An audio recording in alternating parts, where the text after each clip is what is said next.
Hello aspirants, welcome to LaEx Learnings. US Federal Reserve lowered interest rate by 25 basis points. In this context, we will discuss what is hawkish stance, dovish stance, and also we will discuss what are the impact of this USA Federal Reserve lowering interest rate on Indian market. So let us discuss. The first, there are two tools through which the central banks of any country controls the money supply in any particular country. One is hawkish approach, another one is dovish approach. Hawkish approach is in the interest of controlling inflation. One thing means it is tries to or increases the interest rate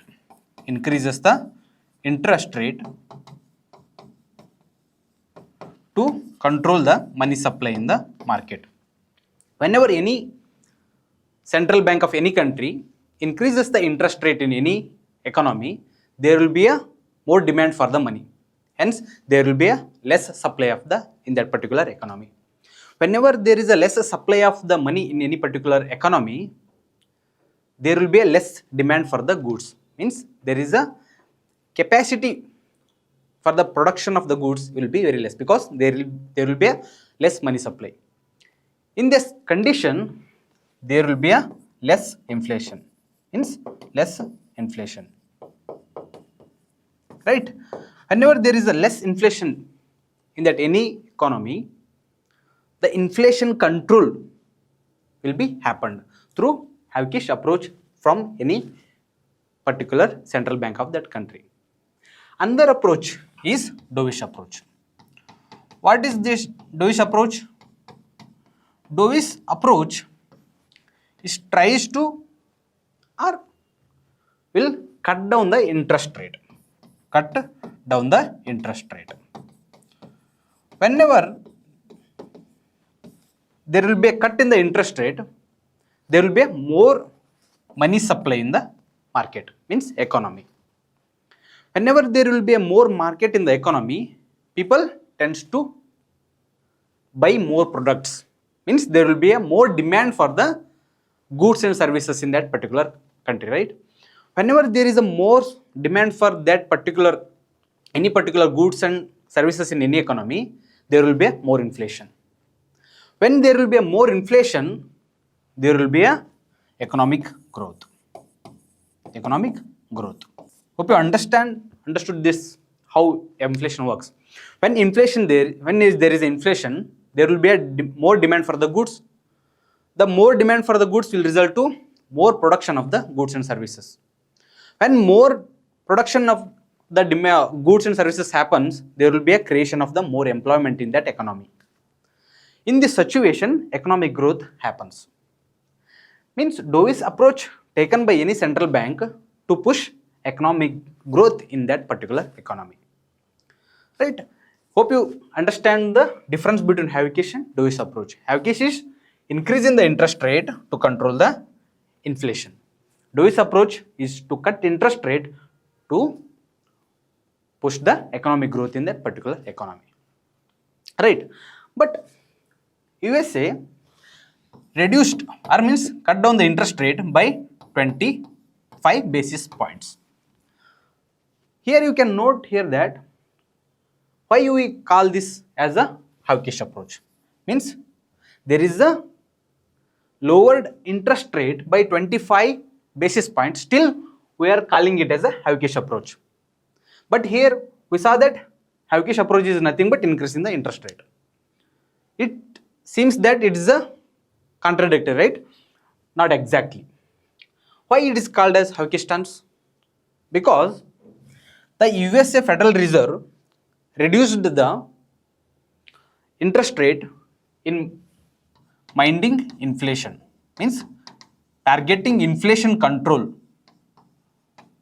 means balancing inflation, also targeting economic growth. The major reason for the lowering 25 basis points interest rate was controlling inflation. Second, there is an indication by the USA Federal Reserve that there will be only 2 cuts in the 2025.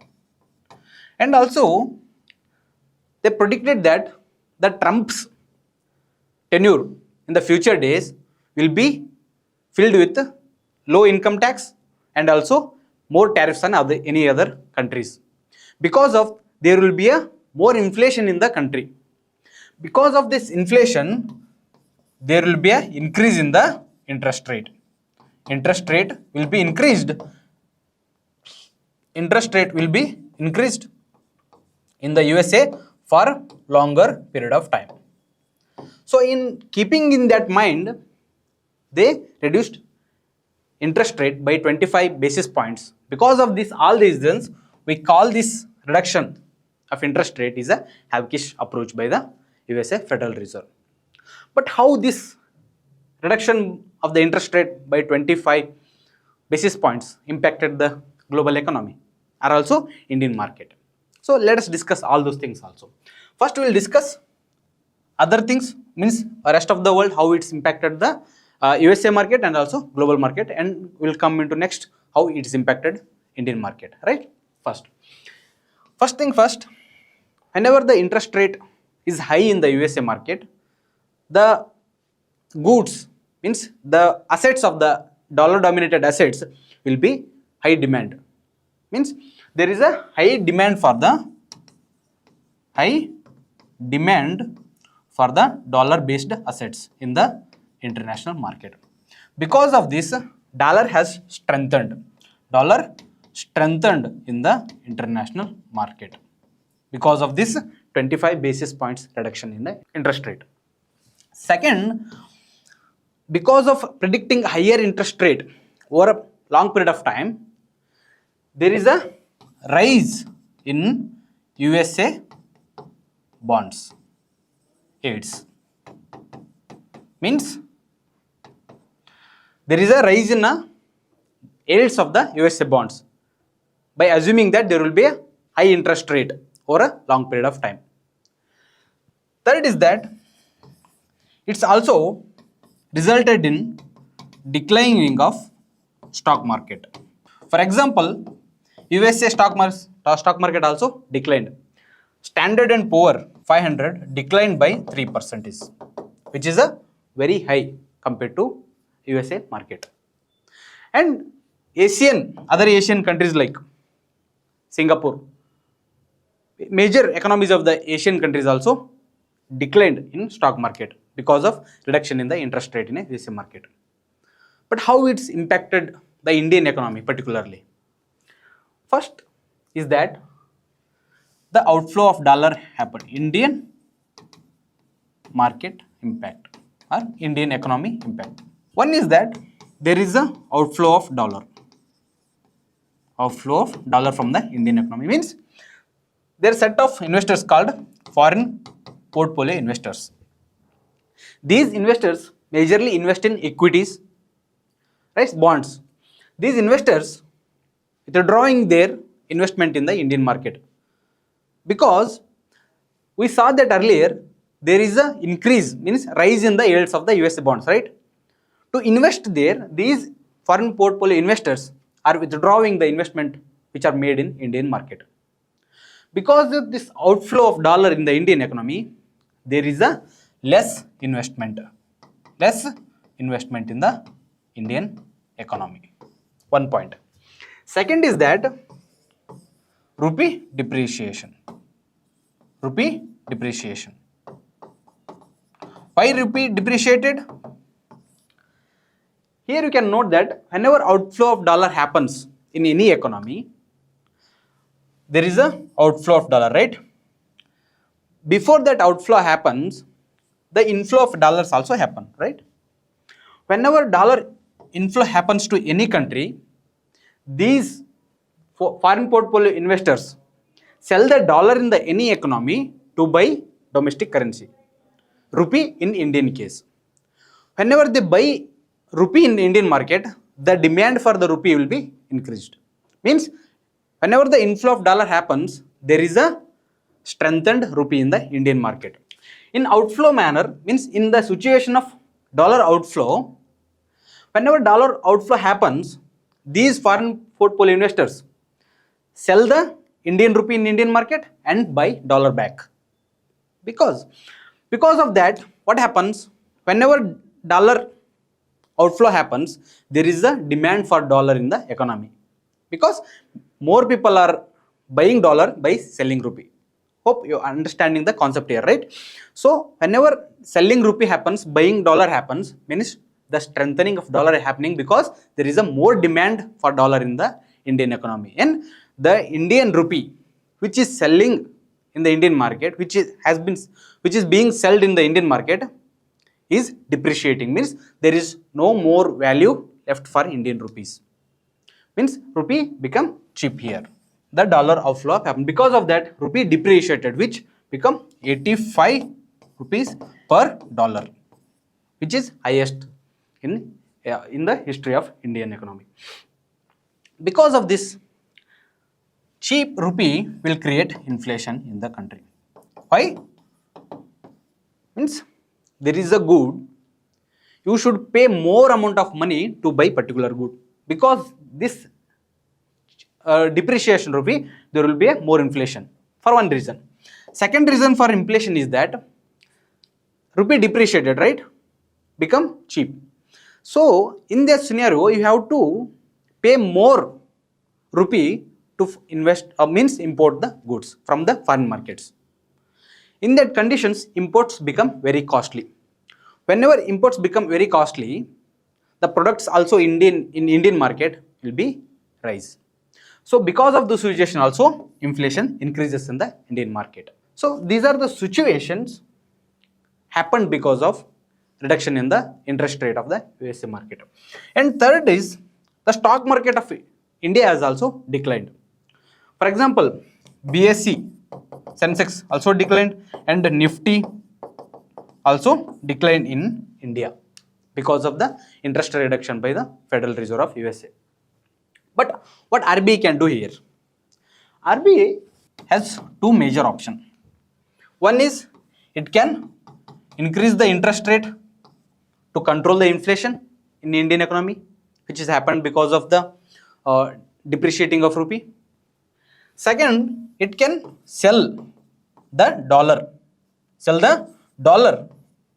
to control the depreciation of rupee.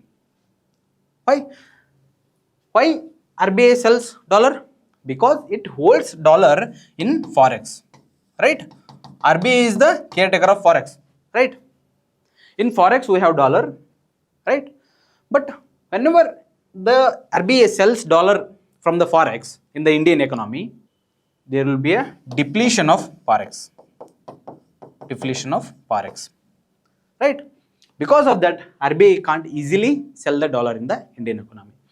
In case of interest rate hike, if RBI go for interest rate hike, there will be a less growth in the economy. Hope you are understanding the concepts here, which how it works when interest rate goes down, less economy. You already discussed here, right? But what RBI can do really, and also what government of India can do here to control this situation. We'll also discuss those things. How RBI can take one measure is it can loosen the restrictions imposed on foreign portfolio investors, which can attract the investment. One case. And second, it can go for currency swap. Currency swap is nothing but swapping Indian currency for dollar with any other central bank of the any country. For example, if RBI can swap Indian currency for dollar with the Japan Reserve Bank or Japan Central Bank. This is called currency swap. RBI can also go for that option. What government of India can do here? Government of India can it can restrict the import. Means unnecessary imports can be curtailed or restricted in this situation. And second, it can boost export. Whenever there is a depreciation of rupee, the Indian goods becomes cheaper in the international market.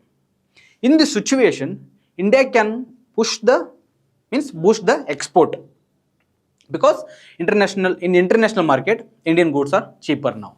This government of India can do this. And third, it can incentivize the NRIs. Means NRIs who are staying in abroad, they can send more money, which can attract remittances.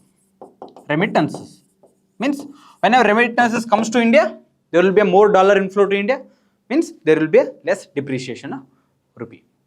Hope you understand the difference between what is Hawkish approach and dovish approach, and also you understood the impact of Hawkish approach of recent US federal agency and Indian market. Thanks for watching the video. Stay tuned for more videos.